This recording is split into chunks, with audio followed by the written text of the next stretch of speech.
So guys, this is your 4th time on Pinkpop. That's quite something. Your show obviously is tonight, so you don't know how the audience is. The audience is obviously wonderful, but can you remember the last 3 times? I didn't know it was 4. Did you know it was 4? We were just talking about this and I counted 3. So This is the 4th. To answer in short, we don't remember all of them, clearly. I do remember last time, and I mean, I'll speak for the rest of the band as well. Pinkpop is one of our favourite festivals in the world. Like, just the first...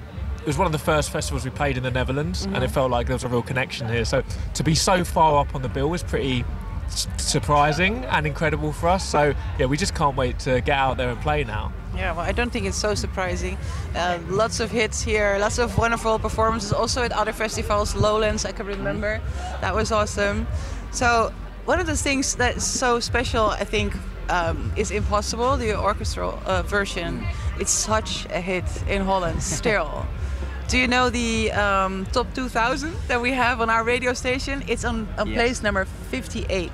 I actually went through some of the lists when we got sent through those facts.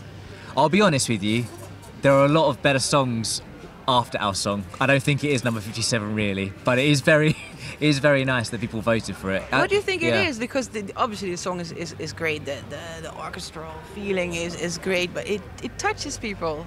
I don't know. So much. You never know what's going to land, I don't think. I think you just kind of make the best thing you can at all times and put as much as you can into it. And if we knew the formula, maybe we'd do it more. But it's very nice. I mean, it's incredible to think that we did that Abbey Road in London. It reacts over into another country. Incredible.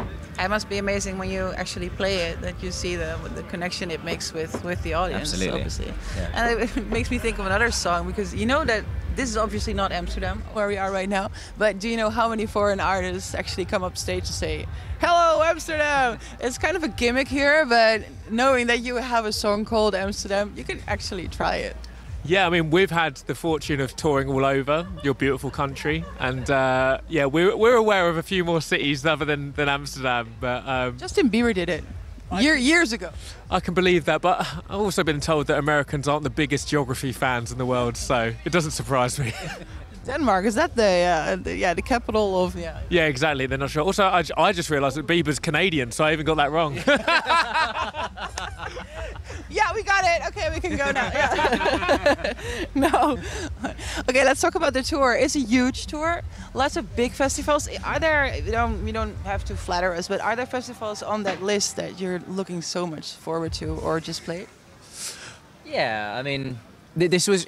In truth, this is one we had our eye on. I mean, we got offered this about a year ago, and we kind of knew a bit what we were getting. And I think now the album's been out for that long, it's going to feel great playing these songs when people know them songs now. So, but also we're going to Japan for the first time in ages again, since COVID and stuff. Glastonbury. Yeah, let's talk about Glastonbury. That must be, especially being, Yeah, I mean, even this will be our 3rd time playing, I think. Yeah, 3rd time playing Glastonbury, and I think we still get just as excited as if it was the first time. And it kind of has the reputation and the prestige that not many other festivals have. Like, it's a world-renowned festival that every artist is dying to get on. So when you get that email, before you even think about it, you're saying yes, basically. Yeah, and it's a free ticket. It's a free ticket to go and see some of the best artists in the world, and we just can't wait to play it. It's going to be crazy. Obviously, they're in different stages of the year. You have different kinds of performances. Festivals in general, are they really a favorite? We're quite lucky that we have a whole cycle of doing this, so it really does change it up for us. So if you're playing in the same venues now and again, it can get a bit boring and a bit monotonous, and then a festival breaks it up, and then sometimes you get a bit bored of getting pissed on in the rain. So it's nice to have a bit of both. The job's slightly different, I think. Obviously when you're playing to your own fans, they kind of know everything. But here you kind of got to win some people over, and that kind of makes it more exciting as well. And also, I think when we were sitting here, this is the area where all the artists come, it's actually kind of fun to meet each other, because otherwise you don't meet each other. We were here 2 years ago, and on that bench over there I was talking to Joe from Idols about Brexit, and I really, really, really hope he was as drunk as I was, because I don't really remember, and I hope I didn't make a fool of myself. So if you're seeing it, Joe, I'm sorry. Yeah, okay, that happens as well. Festivals are also the situation where strange things can happen. What was the weirdest thing ever happening to you guys on a festival, on stage, off stage? It's kind of hard to pinpoint the specifics. We often get people dressed in weird costumes. Like, for instance, 2 days ago, there were people dressed as a selection of different fruits. There was a banana, there was a strawberry. And I just think to myself, that can't be practical. You don't want to be going into a porter cabin taking off your banana costume. So that's always quite good. But you know what? It's kind of hard to see when you're on stage. There's a lot of people out there sometimes, fingers crossed. So, but maybe we'll experience something weird tonight. I don't know. You never know on Pinkpop Festival. Well, let's talk future now, because the album is obviously very successful and you're still celebrating that one. Are you the kind of musicians who are already thinking about the next step? Are you writing on tour? How does that work? Just about now, starting to think about the next album. This will be a new experience for us. Normally, we've had so much time through COVID or because we write on the road as we go.